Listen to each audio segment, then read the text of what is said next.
मित्रांनो नमस्कार. मी डॉक्टर शैलेंद्र देवळाणकर. मित्रांनो, आखातामधला संघर्ष ज्यांनी आता चौथ्या आठवड्यामध्ये प्रवेश केलेला आहे आणि जो संघर्ष गेल्या 3 आठवड्यामध्ये कमालीचा वाढलेला होता, ज्याच्यातनं एक पॉसिबल न्यूक्लिअर वॉर होऊ शकते की काय अशा प्रकारची शक्यता निर्माण झाली होती. अनेक अभ्यासकांनी तर असे अंदाज वर्तवले होते की याचं रूपांतर एखाद्या महायुद्धामध्ये होऊ शकतं, तिसरं महायुद्ध याच्यामध्ये घडू शकतं आणि खरं तर या संपूर्ण संघर्षामध्ये ते पोटेन्शियल आहे. याचं कारण असं आहे की अप्रत्यक्षपणे याच्यामध्ये रशिया, चायना पण उतरलेले आहेत. ऑलरेडी 13-14 देशांना वरती याचा इम्पॅक्ट झालेला आहे आणि आता जो इकॉनॉमिक इम्पॅक्ट आहे तो तर जग सगळं रिअलाईज करतं आहे. या सगळ्या घडामोडी चालू आहेत. जरी आता त्याच्यामध्ये काही काळासाठी पॉज आलेला असला, एक 5 दिवसाचा ज्याला आपण विश्रांती म्हणू किंवा अमेरिकेने सांगितलं की 5 दिवस तरी आम्ही आता याच्यात संयम बाळगणार आहोत. काही त्यांनी अटी-शर्ती इराणपुढे टाकलेल्या आहेत आणि 5 दिवसानंतर इराण त्याला कशा पद्धतीने रिस्पॉन्ड करतो अशा स्वरूपाचं सध्या वातावरण आहे. त्यामुळे 5 दिवस तरी याची इंटेन्सिटी जी आहे ती कमी झाल्याचं आपल्याला दिसून येतं आहे. मित्रांनो, या संपूर्ण संघर्षामध्ये अनेक इंटरेस्टिंग घडामोडी या प्रामुख्याने घडताना आपल्याला दिसून आल्या. पहिल्यांदा आपण असं बघितलं की स्टेट ऑफ हॉर्मुझ जे आहे, जे आजपर्यंत कोणत्याही संघर्षामध्ये बंद झालेलं नव्हतं, ते स्टेट ऑफ हॉर्मुझ देखील यावेळेला ब्लॉकेड करण्यात आलं, बंद करण्यात आलं. त्याच्यातनं होणारं ऑइल ट्रान्सपोर्टेशन जे आहे हे ॲजगुड्याच ठप्प झालं आहे. काही मोजके जहाज त्याच्यातनं पास ऑन होत आहेत जे इराणचे आहेत. बाकी ठिकाणी जगभराला जो ऑइल सप्लाय होतो तो पूर्णपणे डॅमेज या दृष्टिकोनातनं झाला आहे. यामध्ये बऱ्याचदा खूप काळानंतर पुन्हा एकदा ऑइल रिफायनरीज पुन्हा टार्गेट केल्या गेलेल्या आहेत. अशा अनेक गोष्टी ज्या आहेत की ज्या कदाचित ज्याची शक्यता पण वर्तवली गेली नव्हती, या सगळ्या गोष्टी याच्यात घडताना दिसत आहेत. मात्र मित्रांनो, एक आणखीन अतिशय इंटरेस्टिंग घडामोड ही ह्या संपूर्ण संघर्षाच्या काळामध्ये आपल्याला घडताना दिसते आणि विशेष करून भारतामध्ये त्याची त्या संदर्भातली चिंता पण आहे आणि चर्चा पण आहे. अर्थात जशी तेलाची, गॅसची आपल्याकडे चर्चा आणि चिंता ह्या दोन्ही गोष्टी आहेत, तशाच पद्धतीने आणखीन एका घटकाची प्रामुख्याने चर्चा आणि चिंता होताना दिसते. ती म्हणजे सोन्याच्या किमती. विशेष करून सोने आणि चांदी दोन्ही पण आपण सोन्याविषयी जास्त बोलूयात. सोन्याच्या किमती ज्या नॉर्मल ज्या ह्या संपूर्ण म्हणजे 3 आठवड्याच्या काळामध्ये अशी शक्यता होती की सोन्याच्या किमती ह्या वाढतील, कारण क्रायसिस सिच्युएशन आहे. मात्र ह्या 3 आठवड्यामध्ये सोन्याच्या किमती ह्या कमी होताना दिसत आहेत. हा रिव्हर्स ट्रेंड आहे आणि ह्या संपूर्ण 3 आठवड्याच्या काळामध्ये साधारणतः 21 दिवसांमध्ये सोन्याच्या किमती ह्या 18% कमी झाल्या, 18%. आणि मागचा जो आठवडा होता, ज्याला आपण third week of Middle East war म्हणतो, या थर्ड वीकमध्ये साधारणतः 9% सोनं हे घसरलेलं आहे. सोन्याच्या किमती ज्या आहेत त्या घसरलेल्या आहेत. आणि जर आपण बघितलं तर गेल्या 40 वर्षामध्ये एका आठवड्यामध्ये सोन्याच्या किमतीमध्ये एवढी घसरण ही गेल्या 40 वर्षांमध्ये बघायला मिळालेली नव्हती. आणि रादर हा जो 18%चा जो प्रचंड मोठा फॉल झालेला आहे, हा देखील गेल्या 2 दशकांमध्ये बघायला मिळालेला नव्हता. की 18 दिवसांमध्ये, 20 दिवसांमध्ये सोन्याच्या किमती ह्या साधारणतः 18% कमी होताना दिसून येतात. मित्रांनो, ज्या ज्या वेळेला क्रायसिस सिच्युएशन असती, इमर्जन्सी सिच्युएशन असती, अटीतटीची परिस्थिती असती, अशा वेळेला मार्केट जे आहे हे प्रेडिक्टेबल वेने जातं. प्रेडिक्टेबल वे म्हणजे ज्या ज्या वेळेला क्रायसिस सिच्युएशन आहे त्या त्या वेळेला इन्व्हेस्टर्स आहेत, मग ते अगदी राष्ट्रांच्या सेंट्रल बँका असो किंवा सर्वसामान्य नागरिक असो, हे सगळेजण आपली गुंतवणूक हे अतिशय सुरक्षित पद्धतीने कशा पद्धतीने करता येईल किंवा सुरक्षित ऑप्शन पर्याय कोणता आहे त्या ठिकाणी गुंतवणूक करण्याचा कल असतो. आणि त्यामुळे आपण असं बघतो की या वेळेला तुम्हाला अशा पद्धतीने दिसून येते की एवढी क्रायसिस सिच्युएशन आहे, अशा वेळेला सोन्याची किंमत जी आहे ती आपल्याला प्रामुख्याने वाढताना दिसून येते. आता जर तुम्ही पोस्ट कोविड म्हणजे 2021 नंतरचा ट्रेंड जर बघितला एकूण सोन्याच्या किमतीमधला, तर तो सातत्याने आपल्याला वाढताना दिसून येतोय. मी अगदी 2025चं उदाहरण तुम्हाला देतो. 2025मध्ये सोन्याची किंमत ही 65% वाढली, 65%. आणि इव्हन मी याच्यावरती काही 2 व्हिडिओज पण यापूर्वी केलेले आहेत की जानेवारी 2026मध्ये भारतीयांनी, केवळ भारतीयांनी म्हणतोय मी, $12 अब्ज सोनं आयात केलं. 12 बिलियन डॉलर. म्हणजे त्याच्यापूर्वी डिसेंबरमध्ये, म्हणजे डिसेंबर 2025मध्ये हा प्रकार साधारणतः $3 ते $4 बिलियन अब्ज सोनं आपण आयात केलं होतं, ज्याच्यामध्ये तिप्पट वाढ झाली. आणि जानेवारीमध्ये भारतीयांनी, जानेवारी 2026मध्ये भारतीयांनी $12 अब्ज सोनं आयात केलं. आणि त्याच्यामुळे आपला जो करंट अकाउंट डेफिसिट आहे, म्हणजे आयात आणि निर्यातीमधली जी तूट आहे ती देखील वाढलेली काही प्रमाणामध्ये आपल्याला दिसून आली. आणि त्याचं एक मुख्य कारण जे आहे ते प्रामुख्याने भारतीयांकडनं सोन्याची झालेली आयात हे आपण बघतो. त्यामुळे सोन्याच्या किमतीमध्ये प्रचंड वाढ झाली. आणि मग त्याच्यानंतर रशिया युक्रेन युद्ध सुरू झालं. रशिया युक्रेन युद्ध जेव्हा सुरू झालं त्यानंतर परत वाढ झाल्याचं आपण बघून येतो. विशेष म्हणजे 8 महिन्यांपूर्वी ज्या वेळेला अमेरिका आणि इस्रायलने इराणवरती पहिल्यांदा अटॅक केला, त्यांच्या न्यूक्लिअर साईट्स उद्ध्वस्त करण्याचा प्रयत्न केला, त्यावेळेला देखील सोन्याच्या भावांनी उसळी घेतली. आणि मग आपण बघतो की मग अशा प्रकारचं एक ट्रेंड निर्माण झाला की ज्या वेळेला क्रायसिस सिच्युएशन होती, प्रॉब्लेम्स येतात, अशा वेळेला प्रामुख्याने सोन्याच्या किमती वाढतात आणि गुंतवणूकदार देखील एक सेफ पर्याय शोधण्याचा प्रयत्न करतात. मात्र हा पहिला एवढा मोठा रिसेंट हिस्ट्रीमधला एवढा मोठा क्रायसिस झालेला आहे. 3 आठवडे उलटून गेलेत, पण हा संघर्ष थांबायला तयार नाही आहे. या संघर्ष आणखीन व्यापक बनत चाललेला आहे. याच्यामध्ये तेलाच्या किमतींवरती प्रचंड मोठा परिणाम या संपूर्ण संघर्षाचा घडून आलेला आहे. याच्यामध्ये अण्वस्त्र वापरले जाण्याची शक्यता पण नाकारता येत नाही. याचं रूपांतर एखाद्या मोठ्या युद्धामध्ये, महायुद्धामध्ये होण्याची शक्यता पण नाकारता येत नाही. एवढी सगळी परिस्थिती असताना सोन्याच्या किमती ह्या कमी का होत आहेत, हा अत्यंत महत्त्वाचा प्रश्न आहे. आणि त्याचंच प्रामुख्याने थोडक्यामध्ये तुम्हाला समजेल अशा भाषेमध्ये आपण विश्लेषण करण्याचा प्रयत्न आजच्या या व्हिडिओच्या माध्यमातून करणार आहोत. याची काय कारणं आहेत ती आपण अगदी थोडक्यामध्ये समजून घेणार आहोत. मित्रांनो बघा, साधारणतः आपण असं बघतो की गेल्या 3 वर्षांमध्ये सोन्याच्या डिमांड जी आहे ती प्रचंड वाढली. ती वाढली यासाठी की केवळ सर्वसामान्य माणसांकडनंच किंवा व्यक्तींकडनं सोन्यामध्ये गुंतवणुकीचा जो आपल्याकडे ट्रेंड आहे तो हिस्टॉरिकल आहे, त्याला एक प्रकारचं सांस्कृतिक महत्त्व भारतामध्ये आहे, ऐतिहासिक आहे आणि धार्मिक महत्त्व देखील आहे. त्यामुळे भारतीयांचं सोन्याकडे असणारा कल काही नवीन नाही आहे. संपूर्ण आशिया खंडामध्ये भारत हा सर्वात मोठा सोन्याची आयात करणारा एक देश आहे. परंतु अलीकडच्या काळामध्ये चीनने पण भारताला सुपरसीड केलं, भारताला मागे टाकलं आणि चीनने देखील सोन्यामध्ये मोठ्या प्रमाणात गुंतवणूक करायला सुरुवात केली. केवळ चीनची सेंट्रल बँक जी आहे त्या सेंट्रल बँकेने सोनं प्रचंड प्रमाणात खरेदी करायला सुरुवात नाही केली, तर सर्वसामान्य चीनी जनता देखील सोन्यामध्ये गुंतवणुकी करायला लागली. आणि त्याचं कारण पण मी मागे एकदा सांगितलं होतं, मी थोडक्यात सांगतो तुम्हाला की चीनच्या एकूण GDP मध्ये त्यांच्या रिअल इस्टेटचा वाटा जो आहे हा प्रामुख्याने 40% आहे. पण अलीकडच्या काळामध्ये विशेष करून पोस्ट कोविड काळामध्ये जेव्हा जगभरातल्या अर्थव्यवस्थांना प्रचंड मोठा झटका बसला, त्यावेळेला चायनाचा जो ओव्हरऑल रिअल इस्टेटचे प्रॉब्लेम झाले आणि हे सेक्टर चायनामध्ये कोसळताना दिसून आलं. आणि विशेष म्हणजे चायनाने जवळपास $40 ट्रिलियन कर्ज 75 देशांना दिलं. त्यांचा वन बेल्ट वन रोड हा जो प्रकल्प आहे त्याच्या अंतर्गत अनेक डेव्हलपमेंटल प्रोजेक्ट चायनाने, इन्फ्रास्ट्रक्चर डेव्हलपमेंट प्रोजेक्ट चायनाने आपल्या हातामध्ये घेतले. आणि त्याच्यामुळे इन्फ्रास्ट्रक्चर बूम ही चायनामध्ये मोठी होती. त्यांच्या GDPचा फार मोठा कॉन्ट्रीब्युटर हा रिअल इस्टेट सेक्टर आहे. हे असतानाही त्यामुळे चायनीज लोक रिअल इस्टेटमध्ये मोठं प्रमाणात गुंतवायचे. परंतु याच्यामध्ये पडझड सुरू झाल्यानंतर सामान्य चायनीज लोकांनी देखील सोन्यामध्ये गुंतवणूक करायला सुरुवात केली. दुसरा मी सांगितलं होतं की एकूण जगभरामधल्या विशेष करून काही महत्त्वाच्या जवळपास 76 देशांच्या सेंट्रल बँका ज्या आहेत त्याच्यात भारताच्या रिझर्व्ह बँक ऑफ इंडियाचा पण समावेश होतो. यांनी सोनं घेण्यामध्ये, परचेस करण्यामध्ये यांच्या स्पर्धा सुरू झाली प्रचंड प्रमाणात. आपला जो फॉरेक्स असतो, फॉरेन एक्सचेंज रिझर्व्ह, जो साधारणतः भारताचा $700 बिलियन आहे, याच्यामध्ये आत्ता डॉलरचं प्रमाण हे साधारणतः 53% आहे. परंतु अनेक सेंट्रल बँक ज्या आहेत या डॉलरचं प्रमाण आपल्या फॉरेक्समध्ये कमी करायला त्यांनी सुरुवात केली आणि सोन्याचं प्रमाण वाढवायला सुरुवात केली. फॉर एक्झाम्पल, भारतामध्ये आपल्या फॉरेक्समध्ये सोन्याचं प्रमाण 8% आहे. ते साधारणतः 12% घेऊन जाण्याचा दृष्टिकोनातून प्रयत्न आपल्याला होताना दिसून येतोय. याचं कारण असं आहे की एकूणच डॉलरची जी मक्तेदारी आहे ती कुठेतरी कमी करणं, डॉलरला चॅलेंज करणं. कारण डॉलरमध्येच हे सगळे ट्रान्झॅक्शन्स होतात, सोन्याचे असतील, ऑइलचे असतील, डिफेन्स इक्विपमेंटचे असतील. त्यामुळे अशा प्रकारचा प्रयत्न हा सातत्याने होत राहिला की डॉलरच्या मोनोपोलीला चॅलेंज करण्यासाठी सोन्याचं प्रमाण वाढवायचं, डॉलरचं प्रमाण कमी करायचं. आणि त्यामुळे एक प्रकारची प्रचंड स्पर्धा सुरू झाली. त्यामागे आणखीन एक कारण होतं की ज्या अनप्रेडिक्टेबल वेने अमेरिका वागायला लागला, त्याला मी अनप्रेडिक्टेबल वे असं म्हणतो की रशियाच्या बाबतीमध्ये एक असा अनुभव आला की ज्यावेळेला रशिया युक्रेन युद्ध सुरू झालं तेव्हा रशियाच्या जवळपास $3 बिलियन ज्या ॲसेट्स डॉलरमध्ये होत्या आणि ज्या परदेशी बँकांमध्ये होत्या त्या अमेरिकेने फ्रीज करून टाकल्या आणि तो पैसा युक्रेनला देण्यासाठी त्यांनी वापरला. सिमिलर केसमध्ये अफगाणिस्तानच्या बाबतीमध्ये झालं. जेव्हा तालिबान गव्हर्नमेंट आलं त्यावेळेला त्यांच्या ॲसेट्स देखील फ्रीज करण्याचा प्रकार झाला.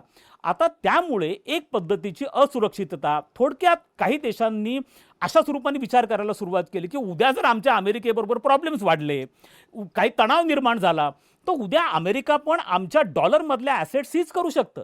विशेष करून चायनामध्ये, रशियामध्ये या प्रकारची थॉट प्रोसेस डॉमिनंट व्हायला लागली. आणि म्हणून उद्या जर चायनाने तैवानबरोबर आक्रमण केलं किंवा चायना तैवान युद्ध झालं, संघर्ष झाला, तणाव वाढला आणि उद्या तैवानच्या सिक्युरिटीची गॅरंटी अमेरिकेने घेतली आणि उद्या अमेरिकेने चायनाच्या ॲसेट्स फ्रीज करण्याचा प्रयत्न केला, जे फार अवघड आहे. कारण दोघांमधला ट्रेड $700 बिलियन आहे आणि ट्रेड डेफिसिट चायनाच्या फेवरमध्ये आहे. म्हणजे चायनाला ट्रेड सरप्लस आहे. अमेरिका असं करणार नाही. रेअर अर्थ मिनरल वगैरे अनेक फॅक्टर्स आहेत. पण चायना पण या अँगलने विचार करायला सुरुवात केली, चायनाने देखील, की आपण पण आता डॉलरची मक्तेदारी कमी करणं. मग पॅरलली काही लोकल करन्सीमध्ये ट्रान्झॅक्शन सुरू झालं. फॉर एक्झाम्पल चायनानी सौदी अरेबियाकडनं ऑइल जे आहे ते युआनमध्ये घ्यायला सुरुवात केली, रशियाचं ऑइल रुबलमध्ये घ्यायला सुरुवात केली. अशा स्वरूपाने लोकल करन्सीमध्ये ट्रान्झॅक्शन देखील वाढायला लागलं आणि म्हणून अनेक बँकांनी सोनं खरेदीचा झपाटा लावला. अगदी रिझर्व्ह बँक ऑफ इंडियाने देखील बँक ऑफ लंडनमध्ये ठेवलेलं आपलं टन सोनं परत आणलं. त्याचप्रमाणे आपण देखील सोनं खरेदी प्रचंड रिझर्व्ह बँक ऑफ इंडियाने सुरू केली. त्यामुळे अनेक देशांनी सोने खरेदीचा झपाटा लावला. अर्थात सोने खरेदीचा झपाट लावल्यामुळे सप्लाय आणि डिमांड यांच्यामध्ये गॅप निर्माण झाला. कारण सप्लाय अर्थात असं नाही आहे ना की डिमांड वाढली म्हणजे त्या पद्धतीने सोन्याचं प्रोडक्शन होईल, असाही प्रकार नाही आहे. त्यामुळे सप्लाय आणि डिमांडमध्ये मोठा गॅप निर्माण होणं, राष्ट्रांमधनं सोने खरेदी होणं, ओव्हरऑल लोकांकडनं गुंतवणुकी सोन्यामध्ये वाढणं, यामुळे सोन्याच्या किमती वाढताना आपल्याला प्रामुख्याने दिसून आल्या. आणि तो ट्रेंड इतका वाढला की 65% पर्यंत 2025 सोनं वाढलं. आणि हा जो सगळा ट्रेंड आहे, हा ट्रेंड लोकांना अशा प्रकारचा अंदाज होता की ज्याला मी म्हणलं की मार्केट क्रायसिस सिच्युएशनमध्ये प्रेडिक्टेबल पद्धतीने वागतं. त्यामुळे अशा प्रकारचं प्रेडिक्शन होतं की एवढा मोठा क्रायसिस निर्माण झाला. त्यामुळे मग सोन्याच्या किमती ज्या आपल्याकडे पीकला पोहोचल्या होत्या, 1,83,000 पर्यंत सोन्याची किंमत पर तोळा ही गेली होती. आणि जर औंसमध्ये आपण विचार केला जागतिक बाजारपेठेमध्ये तर $5,600 एवढीपर्यंत पर औंस सोन्याची किंमत गेलेली होती, जी प्रचंड मोठ्या प्रमाणावरती वाढलेली होती. आणि आता असं बघतो की आपण तसं न घडता ह्या 20-22 दिवसांमध्ये सोन्याचं दर हे 18% कमी झाले. अर्थात त्याच्यातलं सगळ्यात पहिलं कारण लक्षात ठेवा. पहिलं कारण त्याच्यामधलं जे आहे ते म्हणजे जो प्रामुख्याने अमेरिकेच्या दृष्टिकोनात विचार करू आपण या सगळ्या गोष्टींचा. कारण अमेरिकेमधल्या ज्या घडामोडी असतात त्याचे परिणाम ह्या जागतिक बाजारपेठेवरती होतात. तर अमेरिकेची जी सेंट्रल बँक आहे, ज्याला अमेरिकन फेडरल रिझर्व्ह असं म्हणतात, तर ही प्रामुख्याने इन्फ्लेशन आणि इंटरेस्ट रेट्स याच्या बाबतीमध्ये काम करते. आता एक बघितलं पाहिजे की साधारणतः जर 2024 आपण पाहिलं तर अमेरिकन फेडरल रिझर्व्हने इंटरेस्ट रेट कट डाऊन केले. 2025 अमेरिकन फेडरल रिझर्व्हने इंटरेस्ट रेट 2 वेळा कट डाऊन केले. आता 2026 आपण आलेलो आहोत. 2026 केवळ मार्च महिन्यामध्ये, म्हणजे जो चालू महिना आहे, अमेरिकन फेडरल रिझर्व्हच्या 2 बैठका झाल्या. परंतु पहिल्यांदा असं घडलं की अमेरिकन फेडरल रिझर्व्हने इंटरेस्ट रेट कट डाऊन न करण्याचा निर्णय घेतला. आणि जो इंटरेस्ट रेट सध्या आहे 3.50 to 3.75, हा जो इंटरेस्ट रेट आहे तो इंटॅक्ट ठेवायचा त्यांनी निर्णय घेतला. कारण काय आहे? कारण आहे पॉसिबिलिटी आहे इन्फ्लेशन वाढण्याची, महागाई वाढण्याची. लक्षात घ्या, याचं कारण असं आहे की हा संघर्ष सुरू झाल्यानंतर आणखीन एक मोठा डेव्हलपमेंट घडली, ती म्हणजे तेलाच्या किमती प्रचंड वाढल्या. ज्या वेळेला 28 फेब्रुवारीला हा संघर्ष सुरू झाला तेव्हा जागतिक बाजारपेठेमध्ये तेलाची किंमत ही साधारणतः $70 ते $72 प्रति बॅरल होती, जी वाढून $120 पर्यंत जाऊन पोहोचली. आणि त्याचा परिणाम स्वाभाविकपणे जागतिक अर्थव्यवस्थेवरती होणं आणि महागाई वाढणं हा त्याच्यामधलं एक त्याचा जो लॉजिकल कॉन्सिक्वेन्सेस आहे त्याच्यामधनं आपल्याला दिसून येतो. त्यामुळे इन्फ्लेशन खुद्द अमेरिकेमध्ये पण वाढण्याची शक्यता आहे. याचं कारण असं आहे की मी तुम्हाला माझ्या एका व्हिडिओमध्ये सांगितलेलं आहे की अमेरिकेमध्ये सर्वसामान्य माणूस जे पेट्रोल आणि डिझेल विकत घेतो त्याच्या किमती ह्या देखील जागतिक बाजारपेठेमध्ये विशेष करून ब्रेंट क्रूड ऑइल जे आहे या ब्रेंट क्रूड ऑइलशी त्या रिलेटेड आहेत. याचं कारण असं आहे की ब्रेंट क्रूड ऑइल हा ऑइलचा प्रकार नाही आहे, हा ऑइलची किंमत ठरवण्याचा एक बेंचमार्क आहे. जसं WTI आहे, वेस्ट टेक्सास इंडेक्स, तशाच प्रकारे ब्रेंट क्रूड ऑइल आहे. त्यामुळे अमेरिकेमधल्या तेलाच्या किमती ह्या देखील ब्रेंट क्रूड ऑइलच्या किमतीमध्ये किती चढ उतार होतो त्याच्याशी रिलेटेड आहे. आणि त्यामुळे शक्यता नाकारता येत नाही की तर जगामध्ये $120 पर्यंत तेलाची किंमत जात असेल आणि स्टेट ऑफ हार्मुजचं ब्लॉकेड हे भविष्यामध्ये कंटिन्यू राहिलं आणि जर तेलाची किंमत $150 पर्यंत गेली, जी 2008 गेलेली होती, असा प्रकार, त्याला युरोपियन रिसेशन त्याच्यामध्ये आलं, महामंदी युरोपमध्ये आली, तर अशा प्रकारची परिस्थिती जर निर्माण झाली तर इंटरेस्ट रेट कट डाऊन करायचे नाहीत. त्यामुळे अशा स्वरूपाचा कॉन्शियस डिसिजन हा अमेरिकन सेंट्रल बँकेने म्हणजे फेडरल रिझर्व्हने घेतला. अर्थात इंटरेस्ट रेट इंटॅक्ट राहिल्यामुळे झाला असा प्रकार. भारतामध्ये पण तुम्ही बघा थोडेसे इंटरेस्ट रेट वाढलेले दिसत आहेत आणि त्यामुळे लोकांचा कल काय होतो की मग लोक ज्या ठिकाणी इंटरेस्ट मिळतोय त्या ठिकाणी गुंतवणूक करायला सुरुवात करतात. सोन्याच्या बाबतीमध्ये प्रॉब्लेम असा आहे की सोनं आपण घेतो, परंतु जरी ते लॉकरमध्ये ठेवलेलं असलं तरी सोनं काही इंटरेस्ट जनरेट करत नाही आणि त्यामुळे सोन्यावरती काही तुम्हाला इंटरेस्ट मिळत नाही, जरी तुम्ही ते बँकेत ठेवलं कुठेही ठेवलं तरी. मूळ मुद्दा असा आहे की मग लोकांनी सोन्यामधनं गुंतवणूक काढून बॉन्ड्समध्ये गुंतवणूक करायला सुरुवात केली, कारण त्यांना चांगले रेट्स इंटरेस्ट रेट्स मिळायला सुरुवात झाली. त्यामुळे पहिला पार्ट असा झाला की सोन्यामधली गुंतवणूक कमी व्हायला लागली. विशेष म्हणजे सोन्यामधली गुंतवणूक लोक काढून घ्यायला लागले. हा पहिला प्रकार. दुसरा अतिशय महत्त्वाचा भाग असा आहे की जशी तेलाची किंमत जागतिक बाजारपेठेमध्ये वाढली, मी तुम्हाला मागे पण माझ्या अनेक व्हिडिओच्या माध्यमातून सांगितलेलं आहे की 1973 पासून म्हणजे 1971चा जो ऑइल शॉक होता आणि त्याच्यानंतर 1973 पासून सौदी अरेबिया प्रथम आणि नंतर मग इतर इस्लामिक देश जे तेल प्रोड्यूस करतात आणि ज्यांना ओपेक कंट्रीज किंवा GCC कंट्रीज असं म्हणतात, यांनी आपलं तेल डॉलरमध्ये विकायला सुरुवात केली आणि अमेरिकेबरोबर त्यांचं एक प्रकारचं अंडरस्टँडिंग त्या केसमध्ये झालेलं होतं आणि त्यामुळे ब्रेंट क्रूड ऑइल हे डॉलरमध्ये विकायला सुरुवात झाली. अर्थात आपण आता असं बघतोय की ब्रेंट क्रूड ऑइलची किंमत वाढलेली आहे. अनप्रेडिक्टेबल सिच्युएशन आहे. एक तर बातमी अशी पण आलेली आहे की इराण आता स्ट्रेट ऑफ हार्मुझमधनं जर एखादं तेलाने भरलेलं जहाज पास ऑन करायचं असेल तर त्यासाठी $2 मिलियन पर्यंतचं, ज्याला आपण म्हणतो की एक पद्धतीने फीज घ्या त्याची, म्हणजे त्याची फीज जी असेल ती आता इराण वसूल करायला लागला आहे आणि त्याची किंमत $2 मिलियन पर्यंत इराण चार्ज करतोय, अशाही प्रकारच्या बातम्या आल्या. त्यामुळे काय झालं की जगाने जसं पहिले ट्रेंड असा होता की डॉलरचं प्रमाण कमी करायचं आणि सोन्याचं प्रमाण वाढवायचं, आता पुन्हा एकदा देश हे डॉलर साठवायला सुरुवात करू लागले आणि त्यामुळे तुम्हाला डॉलर कुठेतरी स्ट्रॉंग होताना दिसतो. इव्हन रुपयाच्या तुलनेमध्ये देखील डॉलर आपल्याला स्ट्रॉंग होताना दिसतोय. त्यामुळे डॉलरची मागणी प्रचंड वाढली आणि डॉलरची मागणी का वाढली त्याच्या दोन प्रमुख कारणं आहेत. एक तर तेल तुम्हाला जे आहे ते महागडं झालेलं आहे. $120 पर्यंत म्हणजे तेलामध्ये जवळपास 20% वाढ झाली आहे, जे तेल तुम्हाला डॉलरमध्ये विकत घ्यावं लागतंय. आणि दुसरं महत्त्वाचं म्हणजे जवळपास 14-15 देशांमध्ये आपण असं बघतो की ज्याचा इम्पॅक्ट मोठा फर्स्ट हँड इम्पॅक्ट या वॉरचा ज्या देशांवरती झालेला आहे, त्यांनी आता पुन्हा एकदा मोठ्या प्रमाणावरती डिफेन्स पर्चेसिंग करायला सुरुवात केली आहे. शस्त्रास्त्र विकत घ्यायला सुरुवात केलेली आहे.